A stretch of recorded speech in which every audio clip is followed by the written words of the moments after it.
Welcome back to This Way Up. I'm going to be honest here. There were many times when my kids were young and actually early in my marriage, before I even had kids, I would think life would be so much easier if I could just do it all by myself and I didn't have to manage any other relationship.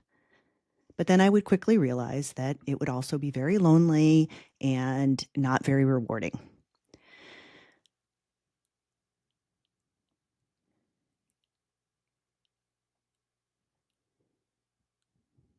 But let's be real, there are complexities to raising kids, especially higher needs kids or kids that are in a higher needs moment, raising it with a partner, whether it be your marital partner or a grandmother or a friend, and also complexities arising around managing multiple kids in a family, sibling dynamics.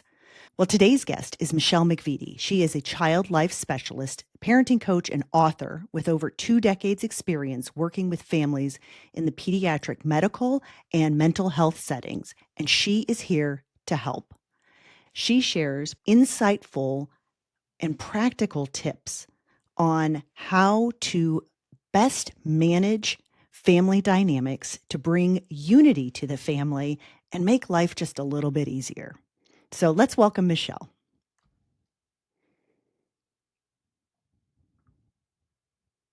Today, we are joined by Michelle McVittie, who is going to give us a ton of great nuggets on family dynamics, which I think anyone in any situation can really relate to, whether they've got somebody who's struggling with mental health or not. Family dynamics is complex. So, Michelle, tell us a little bit about you and what you do. Well, thank you for having me. I am Michelle. My business is called Mom the Manager because I'm the manager of my home. It wasn't always that way, but through life experience and my work experience, I want to help parents feel a little more in control. Some children are just more work.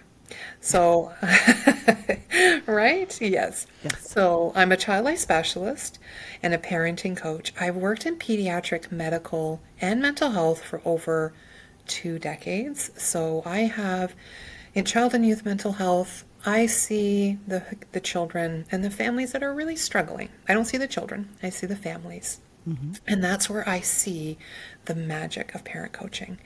And I created my business because people want service now. People don't want to wait on wait lists. And while we're waiting on wait lists, what are we doing? So, Right. and not everybody qualifies to see a psychologist, a psychiatrist, a social worker. So, what do we do for those families? Nothing? No, I was not okay with that. And I believe everybody deserves support. And I give parents ideas, practical tips that are free, that are one on one, that are on demand parenting programs, and I have Facebook groups. So it's really to support people right now and build community. Well, any behavior is reinforced by repetition. Correct. So, as a family, if Mhm. you start seeing some behaviors popping up, but they're not tragic or so, um, I don't know, traumatic that you're going to run to the hospital to try to get help, you're out Yes. there trying to manage things and control things, but yet you may be unintentionally reinforcing behaviors that are only making things worse. Yeah, it's a lot of pressure, isn't it, on It parents? is. We really have to try to figure it all out. And then you go into the world of social media where everybody is an expert and Mm-hmm. everybody has their own experience and wants to give advice or tell you what you should be doing.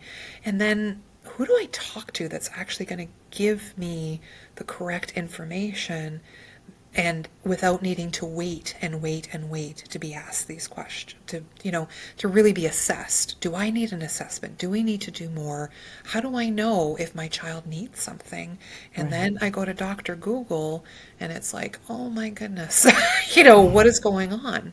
We do the Right. best that we can, Right. but like, to your point, what is helping? Is it helpful or unhelpful? Well, and our kids don't come with a manual. They do And not. I thought by raising my, I would have one and then I would be an expert for number two because I had so much practice. Of course. Yeah. And what I realized was number two was nothing like number one. And I would try one thing on the first one and it didn't work on the second one. And then, and then the dynamics of personalities between husbands and You're right. wives and Yeah. siblings, it's just so complex. Yes, and that's why we're talking about family dynamics because like I said, like parent coaching, there's so much magic in it because you cannot change your child, but you can change how you respond. And it's really making sure that you are in control of the situation. And what I mean by that is that you're planning ahead. You are checking in with your emotion and your triggers and setting a plan up because your 5-year-old, your 15-year-old, they're not going to be like, let's do this, let's figure this out. Right. They're looking to you. And if you are in distress, if you are responding with, anger and frustration or just shutting down and saying, forget it, have the ice cream before dinner. I'm just done. And then one parent does one thing and the other parent does something else. It's confusing. And then you Yeah. can see more behavior. And your world just is like a snow globe of stress. And you think, how am I going to get out of here? Yeah. So let's say that you've got a child who is struggling, Yeah, who maybe they've been diagnosed, maybe they haven't, but you certainly know that something is going on. It's yeah, it's more than just your daily, you know, little bit of anxiety. It's yeah, gone beyond that. sure. And you've got a family of 3 kids Yeah, and a husband and a dog and yourself. yeah. What are some things that you can implement to help bring unity to the family Hmm. and create really the best situation for every member of the family? Oh man, that's a lot of pressure. One thing to do. There's so many things to do. I I know, think I um know. I think what you're gonna do is you're gonna step back and say, what are the barriers? What are my daily and weekly struggles? And let's start with that. Where there is, I feel like structure is number one. When children know what to expect, they understand that I have to do this and I have to do this, and that my parent is not so stressed out that if I need some help, I can get some help. But really, we want to build independence. We want to build structure. Children like to know what to expect, and you don't want to be doing all the task initiation and the nagging and the reminding and doing all that. It just creates more chaos. And then it says to that child, you can't do these things. Or if you do it wrong, I'm going to step in and fix it for you, or I'm going to get frustrated. So the number one piece is what's going on here? How am I responding? Do I need to fix? Do I need to do this? Am I responding in a way that isn't helpful? And then really assessing what are the daily and weekly struggles that are happening, and do I have systems or structure in place to take away some of that struggle, like a morning routine or a calm down corner that is part of the routine, maybe before they go to school or when they come home. It's a lot of work, but you just have to start with one thing. So it's interesting because when you first started speaking and you said structure, of Yeah, course, I'm nodding my head saying perfect. yeah, But in the back of my mind, I'm like, if you've got a child or children that are struggling, that daily plan or structure can go haywire in a minute. And yeah, then the trickle effects happen to the rest of the family because now their structure has been tilted. yeah, yeah, But one thing I heard at the very end with you yeah. was have the calm down corner or build into that structure Mhm. a place to allow yourself some padding when the structure isn't perfect. Correct. Yes. Well, and what you're saying is, let's say out of 3 children, one is struggling. The other two know what to expect. The other two can still continue going on, and you don't feel like you have to parent everybody, depending on the age. Now, if Mm-hmm. you've got 3 and 5 and 6-year-old, that's a little tougher, But there are some 3-year-olds that are like, I got this. I know I need to get my backpack. I can make my own toast. I'm going to do this. And you're going to acknowledge that while I go and spend time with the other child to calm down. We might be late, but we're going to get to school. Now, if this is happening on a regular basis, then we really need to step back to say, how are we going to do things? And I might need some help here, or what's the best way to help this child? Yeah. Okay, so we've got structure and really evaluating what your week looks like. What's Yeah. next? Now you've got the blow up, let's say. Yeah. Well, and it goes back to how you respond. So remembering that as well, right? So what are my triggers? How do I respond? A lot of times children learn what they live. And we kind of go back to the way we were brought up. And you can't speak to me that way. I would have never talked to my mother that way. This is disrespectful. I have to teach a lesson in this moment. Or I don't know what to do. I'm feeling helpless. I don't know how to react. So understanding that and being able to pause a little bit and knowing that co-regulation is key here. Validating is helpful, but like fixing or trying to justify or trying to like sweep it under the rug, not helpful, right? So I need to be calm, just like with a colicky baby. You cannot be vibrating and trying to soothe the baby. It's the same thing with your kids. So when I know what my triggers are, I know what's going on, let's take that pause. What do they need right now? And usually you're helping them ride that wave of discomfort and just let it ride out. Because when you're like, here we go again, we're going to be late again, my boss is going to fire me, or like, enough is enough, we've done this, like, why can't this kid figure it out? Then we respond in a certain way, and then your child responds a certain way, and then we have that cycle. So how can you check in with yourself? I like that term you said, co-regulate, where we're not just Yes. regulating them, we're regulating ourselves as well. Yeah, and it's together with them. Like we are really needing to help them ride the wave of discomfort. That co-regulation is something that some parents have a hard time with, so that's Mm-hmm. why it's important that you have a tag team if possible. Or even somebody like grandma. Let's call grandma, because grandma can really validate right now when I feel like my head's about to pop off. So let's call grandma. And then Yeah. grandma can talk to the child. And it's really just about being in someone's space and being okay with their emotion and not trying to give them advice or telling them they're fine. It's just like, yeah, this is really hard right now. I'm trying to understand where you're coming from. It's so hard because I think in human nature, we want to help, we want to fix. And I think as a parent, we are somewhat conditioned to want to protect our child, relieve them of that discomfort, Mm-hmm. but then to go back and pause and say, as you said, I'm going to let this ride out. I'm going to let them Mm-hmm. feel this discomfort. And that's really building self-confidence with them that this will end. It's Yes, not going to go on forever. you're right. Because emotion comes up and then it comes down. But if we rescue them when they're at the top, we don't teach them that it will come down. Mm-hmm. So when you are protecting them, you're actually not preparing them. You're stopping them from building their own resiliency. We have to train the brain. How do we learn how to do that?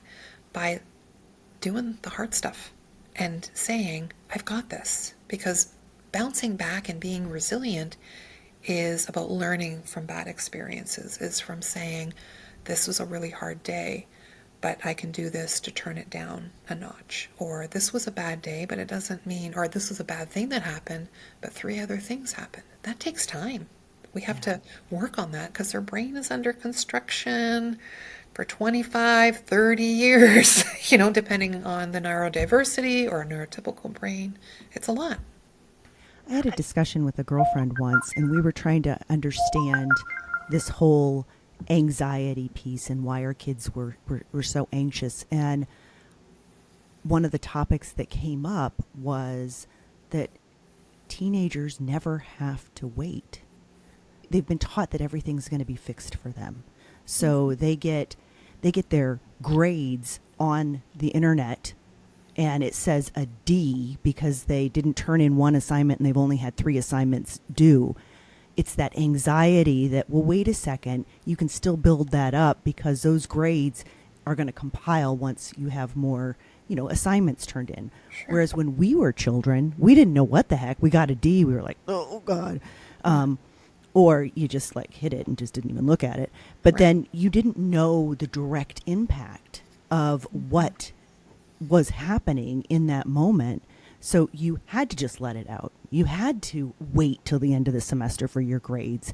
You had to, if you got in a conflict with a friend, you may not have been able to talk to them right away. You weren't able to get all of your stuff out on a text. It just kind of you had to wait. And so you learned that eventually things turn out. Even if they're not perfect, they're okay. Yeah. Yeah. I mean, I think you're right. There's a lot of things. We're overstimulated. How many of us have the TV on? We've got our laptop on and we're on our phone at the same time, right? Even as Right. adults, like we are just overstimulated, lots of things going on. I can see on Instagram that my friends went somewhere this weekend and I wasn't invited. I Yeah. can instantly respond to somebody on a comment. How many times have I read, Facebook of adults that are just like raging at each other and there's no pause button. We are in this kind of, you can buy shredded cheese. You don't even have to shred your own cheese. Like, so let's just, get everything done right now. Right. And patience is a virtue.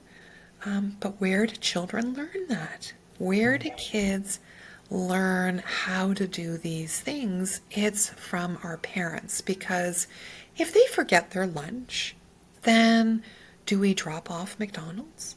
If they forget, or if there's no, I don't know, they forget to do a project, are we dropping everything to run and help them? What would our parents have done? Yeah, no. No, well, I don't know. Like, you got to figure that out, kid, because there's no Right. dollar stores when we were kids. It was just No. like, well, the store's closed and they're closed at 5. There's no 9 o'clock things opening. Like, there's a lot of accessibility, a lot of things going on.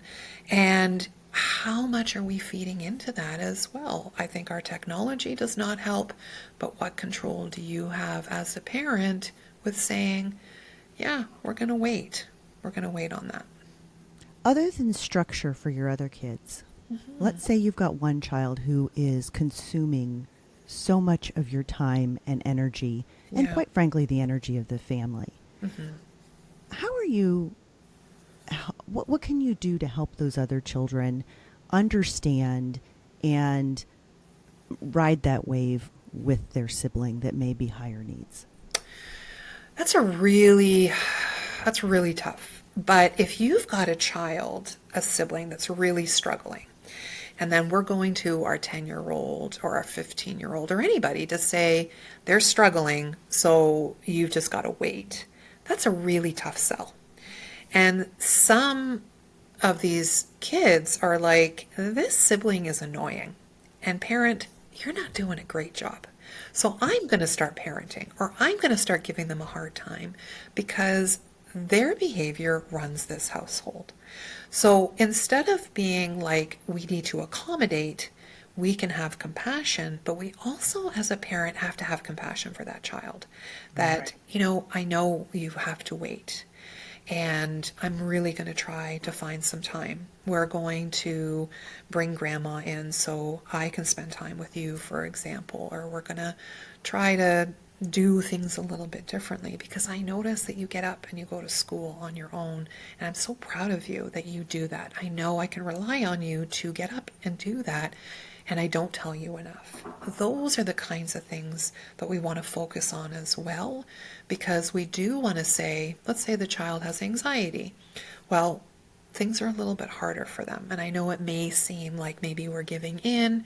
We just can't take things too quickly. We have to go slowly and gradually. But I know this is really frustrating because you really wanted to do that thing, or I wasn't able to go with you to do that project or whatever because I had to take care of your brother or sister. And I know that can be really hard. So it's really about them helping them understand a little bit, but being mindful that they're kids, and that if their sibling is struggling with a learning disability, a chronic illness, a mental illness, these are things that are part of who they are. It isn't who they are. It's not their label. And what is out of their control and what is within their control, and how can we best support them that we're not completely accommodating the one child and expecting that everybody kind of just is okay with that, right? Yeah. Yeah. It's got to be so hard to be a child that has a high needs sibling, Yes. because that's a complex um, emotion, and it's you really got to be advanced to Yeah. have a very empathetic heart. I think they can handle it for some ways, but a lot of ways their needs aren't being met either. Yeah, and I think it's tough as a parent too. I mean, if you're parenting with somebody, it might be a little bit easier because you can tag team. If you're solo parenting, then you really need to see who is part of my team here, and your energy can only go so far. But that's where those systems and structures are in place, because your mental illness, your chronic illness, or your learning disability does not mean you cannot do. It just means that we need to learn to accommodate your needs to help you take steps forward, and not Hmm. to say, well, you have a mental illness, so we're just going to Right. stay home. So you don't have to do that thing. It's like, well, you might not be able to do the full hour, but we're going to try at 15. Then we're going to do 25. Then we're going to do, the full hour Right. eventually. We're not just saying, no, everybody step back, leave this kid alone. We don't want to Right. do that either. And I'm not implying that the listeners are doing that, but I think from a child's, a sibling point of view, they may see it that way. Well, and you bring up a great point in that it's not fair parenting from a child's perspective, is that they, we would like to say that we could parent every child the same way and everything would be fair. And it's exasperated when you have a child that is higher needs at some point in their life. Well, and I think as a parent, you've never done this before. So you're just thinking, what am I doing? What does this child need? Am I accommodating them because I think that it's helping them right now? And then I realize, geez, now I can't get them to school. And, then you feel bad about yourself. And it's just, it can be quite a vicious cycle. So I think it's just, what do I have control over? What is getting in the way? And who is my support network? Because you can go to Dr. Google, you can put it out on a Facebook group, or do you have those trusted people that are going to help you? Now, I have Facebook groups, but I am monitoring them and Yes. watching what people say, because there's a lot of people that are out there that give you your opinion, and it's really bad advice. Really bad Yeah. advice. Yeah. I always try to say, in my opinion, Yeah. because yeah, I am not Dr. Andrea. Yeah. Okay, so we've got the kids and we've got yourself. Mm-hmm. Now you bring in the partner, whether it be a spouse, Mm-hmm. a parent of yours that's helping. Mm-hmm. Mm-hmm. And we all have our very, I would hate to say rigid, but I'm going to say rigid ways that Yes. we Yeah. think things need to be done, and those don't align. Mm-hmm. How do you preserve that partnership and work through so that you're in the best interest of your high needs child, the rest of your child, and the relationship that you've got with that other person? I know. Yes. It's a lot of Well, pressure. it's a lot. And I talk about this as the good cop, bad cop situation that comes up that is not helpful. So instead, I want you to be a tag team. I want you to work together. And maybe one person is really good at validating, and the other person is really good at staying consistent and being firm. We said no, and we're going to stick to no. Everybody has their strengths, but it's really about communication and being open-minded. I see a lot of parents coming to me together, which is refreshing, that everybody is part of this. And sometimes parents see things very differently, but you need to be willing to meet in the middle. So what does that look like? And we have to be flexible. And flexibility does not mean that you are giving in. Flexibility is not saying this person's manipulating me. This is saying, hey, I'm going to listen to you. Now you listen to me. And how do we make it work together? And that might mean a little bit of compromise. It might mean a little flexibility. But how are we taking one step forward towards our goals for building resiliency in our child? You know, that sounds so easy. I know. And as a mother and wife of children that had some higher needs at times, Yeah. I will tell you it was a very rough road for us. Now, we made it through. Yeah, good.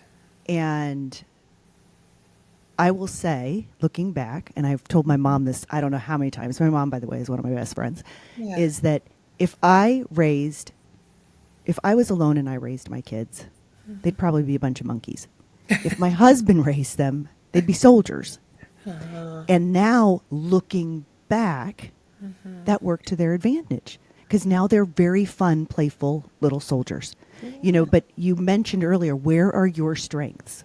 Yeah. My strength was let's bring out the fun in things. Let's cut the tension. Let's do this. My husband's strength was, you know, more straight and narrow. You've got it, you know, you can't always have fun. So I don't necessarily know we did that intentionally, Yeah. nor did we do it smoothly because like I Yeah. said, it was, you know, it was some hairy times there. But looking back, you're absolutely right. Each one of us had a strength.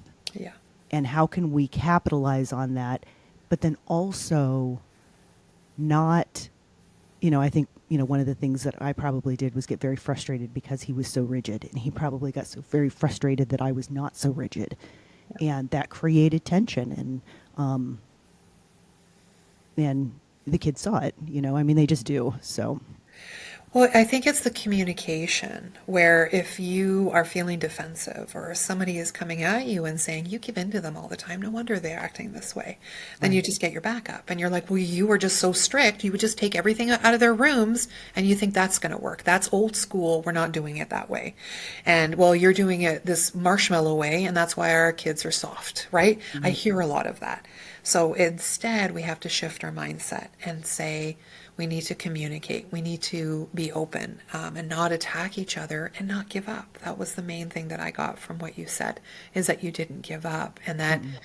life and relationships are not easy. We were brought up in certain ways. Emotions and expectations were very high when we were growing up. You had to be a certain way. You had to act a certain way. Do not be. And now we have children that sometimes become jerks in our house. You know, they tell us exactly how it is, but that means that they feel safe to do that. Right. Right. And instead of just being blind soldiers that just listen, we've got kids that have to learn to communicate nicely. I'm not saying that they should be rude, but Right. sometimes it comes out that way, but at least they can feel heard. And then we can go back later to say, hey, that didn't go so well. You know, you can be angry, but you can't yell at me. You can be angry, but you can't swear or whatever that is. But you're communicating and I'm hearing you and we're going to work on this together. Very different than how we were brought up, a lot of us. Very different than, I mean, my parents were obviously around, but I didn't feel like there was a lot of involved parenting. I mean, they were busy, they were working, they were, you know, I mean, Yeah. kids were different. We were viewed differently when we were young. Yep. And in some cases, it worked for our advantage. I think that from our generation, we can handle, you know, setbacks and those kind of things. We can handle anxiety a little bit better than this generation because we had to. You Yes. know, And you're out on your bike in the yeah, middle of nowhere, you get a flat tire. yeah, We were able to be out in the middle of nowhere. We had to figure out how to get home. yeah, Now, you know, you've got tracking devices and everything else and your parents are there to save you. It's just, it's Yeah. a whole different world. And that's what the children learn. They don't learn that there's a different way. So that's on us again to say, I know. how much do I need to jump in and rescue? Do I need to know where my child is at every moment? And now you're checking to see they're supposed to be home and they're not home and they're over here. And it's like, okay, so where's the trust? What's going on? And you're driving yourself crazy. And it teaches the children that, yeah, someone's going to rescue me, someone's going to take care of me, right? Back to the partnership and such. I know I've talked to several different parents where typically it's the mother. When there is a high need, she's the one that steps in, does all of the work, and kind of cuts the other spouse out. And I say this in full transparency. I know I did that. We talked about it, my husband and I, several years later, and he said to me, I needed to be involved from the very beginning. And he said he didn't jump in to be involved, but then I cut him out as well. And I think that also creates a lot of tension and misunderstanding and division within the family. And just a piece of advice, in my opinion, is that you can't do it alone, and you need to have conversations, and you need to feel, even if you're not, you need to feel like you're burdening the other person in order to get better insight and better parenting. Exactly. That's just my uncoaching advice. Okay. So when you're working with someone, I think these are all great examples to say, one, this didn't work out so well, and what do we learn from it? And you were in survival mode. You were taking over. I need to do this thing. You're the person that's going to call 911 and just be like, you Yeah. sit over there, you do that. And your husband was probably like, okay, she doesn't need me right now. So one, am I agitated about it? But she's doing okay. And I don't want to like upset this, but I'm also feeling upset and I feel out of it. And now that we have gone through it, I can now look back and say, okay, that didn't work out so well. If I was there, I could have done this and this. And that's where you learn. That's where you say, okay, this is where we could have done things differently. And that's where I'm so grateful when parents come to me, when they're not waiting and seeing, they're not trying to figure things out on their own. But there's also more accessibility to people like myself now Right. versus I know your kids are older like mine are, where you were kind of like figuring things out on your own. You had to go to the library to get books, let alone like searching things on Google, right? There wasn't Right. so much Right. of that. Now you open up your laptop and everybody's got an opinion, and some Right. people are very convincing at what they're saying, and then they're like, actually they're very inaccurate, but they sound convincing. They sound great, right? Yeah.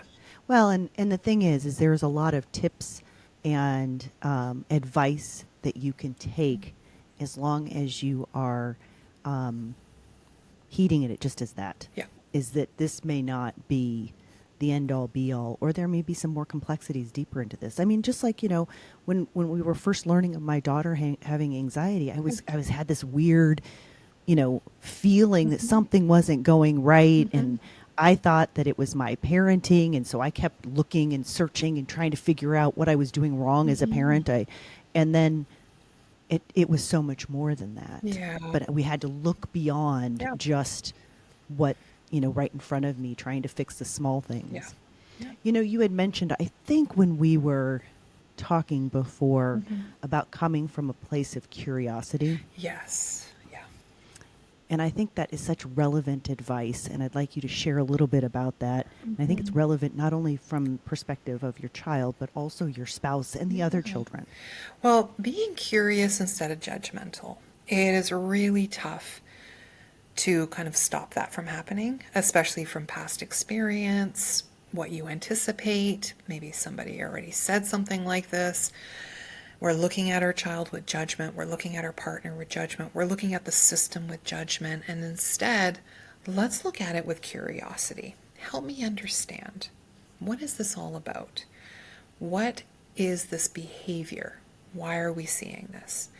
And when you do that and you look at it as, what could this be? Because if we just jump to, they just want attention, they're incapable, I spoiled them, your mother spoiled them, like whatever, we get into that judgment and say, what is actually going on with this kid? And that's why I love collaborative problem solving, because collaborative problem solving and emotion coaching, two separate things, they do work well together, is to acknowledge someone's experience and their emotion and to try to understand it.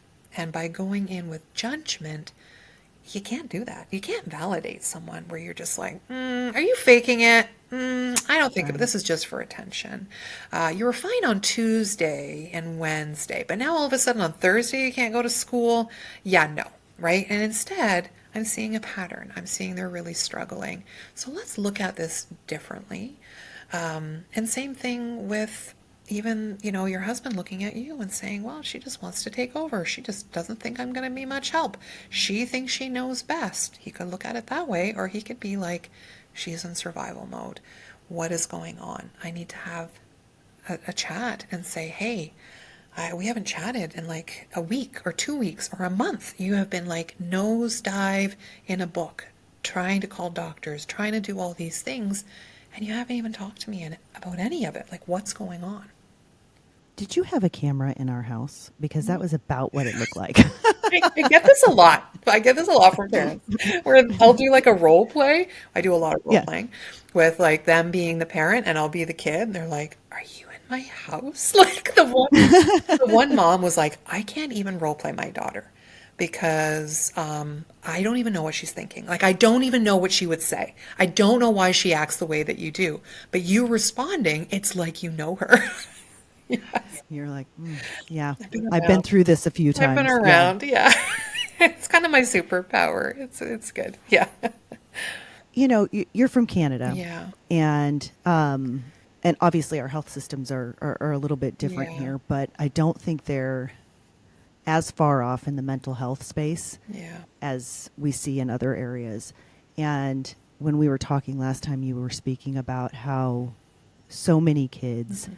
aren't able to get treated Mhm. before it's crisis. Mhm. Yeah. And that just breaks my heart. I know I had a girlfriend whose daughter was cutting Yeah. and she was worried about suicide, and Mhm. they couldn't get her into see a psychiatrist for, I think it was like 6 weeks or something. I'm Yeah. like, oh my gosh, a lot can happen in 6 weeks. What advice do you give to parents? I know that your services are available, but there's only one of you Mhm. and you're not all over the place. Mhm. What advice do you give to parents when they start seeing something and maybe they can't get help? Well, and I think this is the piece too, is actually one of the psychiatrists that I've worked with for many years. Um, the message that she's, because I've been there through some of her speaking engagements, is talking to parents to say, sometimes that waiting is the best thing. It doesn't feel like it, Mm. but when you're in crisis and I'm trying to talk to you about something, I'm trying to get you to sign in and check in with me and talk to me about what's going on, it's really tough when you are like in the deep end with holding on to like a big brick. But in that 6 weeks, we want to make sure that that child feels safe, that you have that safety plan, and that you're checking in with them. So yes, it's stressful as a parent, but it's saying, hey, I'm here for you, that we're in this together, that we're going to remove the sharps, that we're going to do these things, we're going to communicate with the people around us, because this is a process. This didn't just happen overnight. This has been going on, and this is the way that they are dealing with their distress, and it's an unhelpful way. So how do we support them to be able to have emotion? And you're going to support them. And eventually, medication can help. Eventually, treatment can help. But in my experience, there's a lot of kids that do not want to go to treatment. And in mental health, you cannot force a child or teenager to do treatment. So that's where, as a parenting coach, that's where I see the magic in parent education. Because a parent can go to child-led CBT, parent-led CBT, where they can learn about CBT. They can learn about their child's OCD. They can learn about DBT. Like, there's other things that you can do as a parent that you can support and not over accommodate, and help them to take those steps forward and validate them and do that emotion coaching and say, I'm here with you and I'm going to ride the wave of distress, but I'm going to be your calm in this moment because I am feeling distressed. But getting a psychiatry appointment right after going to the doctor seems like the best thing, but everybody's stressed at that time, and it's not magically just going to make everything go away because I have a diagnosis. Even the medication, they don't just give you a full dose, and sometimes the medication works, sometimes we need to fix it, oh, this is not the right one, or we need to change the dose. And what they say is treatment and medication are the best mix. But what do you do when a child is resistant to treatment? Right? It's tough. It's Yeah. complicated. It's not like fixing a broken leg. No, it's not. It's not. Yeah. It just continues. So what you're saying then as a parent, um, to go and find your own resources and to basically get yourself educated on how you can do some of these treatments at home. Yeah, and treatment as in I wouldn't say treatment because that's a lot of pressure, Okay. right? I don't want you to be doing treatment, but I do want you to understand some of the therapeutic interventions, the like validation I would consider like a therapeutic intervention. It's nice to hear from somebody to say, this sounds really hard for you right now. It sounds really hard Hmm. because you've been trying really hard and you got, you know, an 80 and you were expecting to get a 90. And then your Hmm. boyfriend broke up with you. And Hmm. lots of things going on for you right now. So it makes sense that you feel really sad and you feel really down. And that's why you started cutting or you don't feel like going to school. It doesn't mean that we're going to say, okay, we're just going to pack it all in and you can just stay home. It says, Right. I hear you and your experience is valid. And how do we take one step forward? Okay. Yeah. I think your advice of starting with yourself, I think if I were to summarize everything you've just Yeah. said, which is start with yourself, Start with yourself. whether it's reflecting what's triggering you, how you putting things out of curiosity instead of judgment, Yes. trying to educate yourself. I would say that your whole summary is start with yourself first Yeah. because that will help your kid. Yeah. And I also want to validate to the parent that that might feel like a lot of pressure to be like, great, everything's on me. Like, can anybody throw me a bone here? But you cannot control other people and you can control how you respond. Just find your people. Find your people. And sometimes that takes a little bit of time too. It does. It does. Yeah. And it takes a little bit of vulnerability too. I think if I were to tell anybody is that you got to sometimes crack that case and allow yourself to be vulnerable and realize even though everything is on your shoulders, there's somebody out there who can listen and can help You're you. right. You're right. Michelle, thank you so much. I appreciate having you on, and I look forward to talking to you again. Yeah, it's my pleasure. Thank you.